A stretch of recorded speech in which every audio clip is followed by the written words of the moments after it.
Mesdames et messieurs les représentants des organisations patronales, si j'osais une petite provocation humoristique, je disais qu'en vous entendant, on se demandait s'il ne faudrait pas mettre des critères de pénibilité pour la retraite des chefs d'entreprise, tellement vous avez l'air assailli par ce fardeau administratif qui n'est en fait que la défense de l'intérêt général, notamment écologique et social, de notre pays.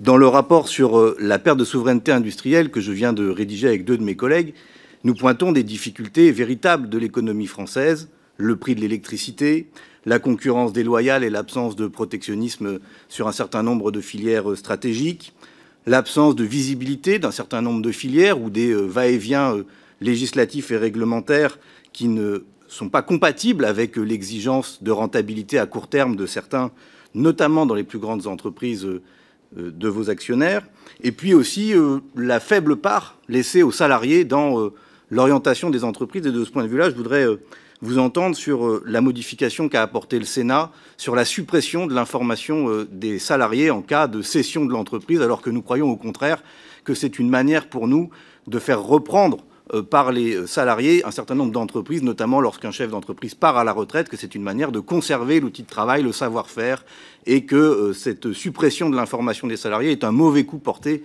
à la transmission possible de ces entreprises vers leurs salariés. Concernant la simplification, vous avez évoqué un indicateur du Forum économique mondial qui dirait que la France est un enfer bureaucratique. Moi, je voudrais vous citer une officine gauchiste qui s'appelle l'OCDE et qui, dans son indicateur de régulation des marchés et de charges administratives et réglementaires, dit que la France est mieux placée que la moyenne des pays de l'OCDE, mieux placée que l'Allemagne, mieux placée que les États-Unis. Il y a donc là manifestement un parti pris dans les sources que vous citez que nous ne retrouverons pas dans l'OCDE, qui n'est pas, à ce que je sache, une organisation qui peut être critiquée pour son orientation particulièrement régulationniste. Mais puisque vous voulez parler de simplification, alors parlons-en. Pourquoi ne pas faire 100% sécurité sociale plutôt que d'avoir des complémentaires santé? Peut-être que vos filiales, enfin vos entreprises adhérentes dans le secteur de l'assurance n'y seraient pas favorables. Peut-être qu'il faudrait revenir à un monopole sur l'électricité, mais pas sûr, là encore, que les fournisseurs alternatifs y soient favorables. Peut-être qu'on pourrait revenir sur les dérogations au droit du travail que vous avez vous-même exigées et qui ont complexifié beaucoup le droit du travail.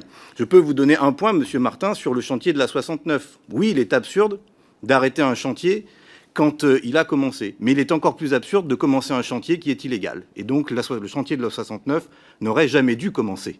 Voilà peut-être une simplification. Respecter la loi, c'est souvent s'éviter aussi des problèmes. Et c'est là, j'en viens là-dessus et je termine là-dessus.